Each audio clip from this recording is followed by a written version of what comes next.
Well, good morning, everybody. Happy Wednesday to you. It's Wednesday morning. We check in each week about this time. We call it Coffee with PC. The coffee I've got this morning is from across the street. I went over to Pinecrest a few minutes ago and picked up a Cortadito, a little espresso with steamed milk. Very much a great pick-me-up this morning, this Wednesday morning. I hope you're having a great start to your day and the week as we kind of move toward the second half of it. Things are going well for you. You know, I'm thinking today about a lot of things. One of the things is the routines of life. I don't know about you, but I'm a routine person. I like the routine of certain things. For instance, if you were to watch me in the morning, you would see every morning I have a routine. When I get up, there are certain things that I seem to do in the exact same order every morning. It's like, and if for whatever reason that routine gets off, I feel kind of discombobulated. You're probably wondering, what is your routine? Maybe you're not. Here's the overview. First thing, get up, the dogs have to go out. Gotta take the dogs out. And then after that, we've got to deal with the morning coffee. Very important. One of the first things I do after the dogs come in is put on the coffee, empty the dishwasher. As the coffee's brewing, usually pick up my Bible reading plan. I've been reading through the prophets in the Old Testament lately. We've been studying those on Wednesday night, but really enjoying being reacquainted with some of the prophets. So I usually have my time of Bible reading, and then I have it's actually a series of morning puzzles that I do.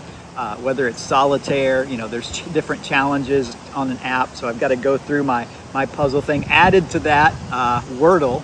Talk about that on Sunday, I think. So I don't want to ruin that here if you're not familiar. It's a fascinating other puzzle game. So I've got my puzzle games, and then there's usually a time where I just read. Sometimes it's the news. Sometimes it's looking through social media. Sometimes I pick up a book. Sometimes it's all of those, depending on what time it is. And then, you know, then the day goes on. On certain days I run. I have my routine where 4 days a week I try to run. The other days do other things, then get up, get breakfast, get showered, come to the office or whatever the day holds. It's amazing how much I realize I like that routine. I like that sort of rhythm to my life. And when that gets thrown off, how much, I'm like, maybe I sleep a little later. And so I can't get to all of that for whatever reason. Or maybe there's an appointment in the morning that changes the schedule around. It's just remarkable. And I think about that, but then I realize I'm also at times adaptable, and other routines can come in and I allow those. For instance, today is Wednesday, and we have a new routine every third Wednesday, every third Tuesday and Wednesday, and that's because of Denise's cancer diagnosis on Tuesday. Every 3 weeks we go up to visit her oncologist. We did that yesterday, and then on Wednesday, first thing in the morning, she's down at Mariners getting her chemo treatment. This is chemo treatment number 4 today, 4 out of 6, and then there'll be kind of some reevaluation, and there'll be continuing treatment after that. But we've kind of gotten into that routine. Certainly at first, it wasn't a welcome routine change. It wasn't something we wanted. It wasn't something we liked, but we've sort of fallen into it, and there's a familiarity to it. I think about that, and I think on the one hand it shows the resilience of the human spirit, and I can really say this more about my wife than myself, because she's the one physically going through this and dealing with all that she's dealing with, and yet I am amazed at her strength through this. Certainly just the way she's physically handled the chemotherapy and the side effects, and been able to, yes, deal with some of them, but bounce back from it and not let that affect very much her mood or her outlook or her energy or her happiness or her joy or her faith. And it's been really remarkable. I've seen a side of strength in Denise that I guess it's something like this, only through tests that it comes out, and I'm amazed as I watch her go through that. But also, let me say, I realize that none of us go through the journey we walk alone, whether good or bad. And Denise mentioned this on Sunday, and so I just wanted to repeat that, because in case you didn't hear it, I thought she used such a perfect picture from Scripture of how we feel, how she feels, and me as well.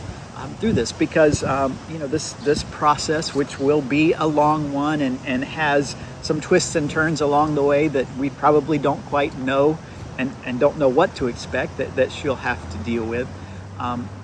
As much as we might feel we're into the routine, we also know that it's been tough, and we are grateful, as she expressed Sunday much better than I'm doing now, for all of the support that so many of you have given us through practical ways. Number one, practical, you have prayed for her, you've prayed for us, and we attest her strength, her resilience, her dealing pretty well with chemo because of the prayers of people that are supporting us. And then other ways, just very practical ways, whether it's those who have helped by bringing by meals. The routine of just meal prep gets thrown off when you've got doctor's appointments and hours-long chemo treatments, and some of you have helped us in that way. And knowing we're back and forth to Miami, things like gas cards or cards for food to pick up. I mean, all of that stuff. And she used this biblical picture, and I think it is so appropriate. I just feel that with her. She used the Exodus 17 passage. It's about the Israelites. They're shortly removed from captivity, slavery in Egypt. Chapter 20 is where the Ten Commandments come. So we're on our way to Mount Sinai. We're on our way to God delivering the Ten Commandments. And they're in this journey seeing God's faithfulness to them. Well, along the way, because there's this large group in the desert, and they're a threat in some ways to the other places. They're attacked. I believe it's by the Amalekites. Could be wrong, but I think it's Amalekites in Exodus 17. And the story of the battle is unique. Joshua is Moses' protege. Moses mentors him. He will eventually take over after Moses' death at the end of Deuteronomy into the book of Joshua. He is the leader of the battle side, the military side, and Moses withdraws, kind of overlooking the battle, and he raises his hands in a posture of surrender to God, we might say. We talked about that a few weeks ago, a reliance on God. And as long as Moses' hands are up, the Israelites are winning the battle. But as time goes on, Moses grows tired and his hands come down. It is amazing. Try it sometime. Do this and see how long you can hold it. Start a clock. And you might say, oh, how hard is this? I'm telling you, after a while, just the simple act of holding your hands up is work. And Moses felt it. And I don't know how long this battle might have lasted, but he's got his hands up and they're winning. And then as he tires, he puts them down. And as he's resting, the battle changes. The battle shifts and they're losing. And then beside him come along Aaron and Hur. And their job, they have Moses sit down, and they physically hold up his arms because they know how important that is. They know the symbolism and that comes with his arms up, and the power and the victory that comes as his arms are up. So they physically support him by holding his arms up because he can't do it anymore. And there is how the battle turns, and eventually Israel prevails. Israel's delivered. God is faithful through that, and they give God a new name about his banner over them. It's a great story, but that's how Denise mentioned Sunday we feel and she feels, is all of you are the Aarons and the Hurs. You're the support system that yes, there are times when the battle seems overwhelming and we're tired, and she particularly is tired in the arm sag, but you're right there, whether it's helping out with the kids ministry when she just isn't up to being over here, or again, bringing food by, dinner by, because she's just not up for doing that, and because we've been busy with appointments, or whether it's praying for us or other things. We are so appreciative of that support. And we realize, even the beauty and the value of 22 plus years of being in one place to build those kind of relationships where we support each other. There have been times, hopefully you have looked at us and we've been the Aaron and Hur holding up your arms, and now it's our turn to have you again. You've done it before and you're doing it again, holding up her arms, our arms through this.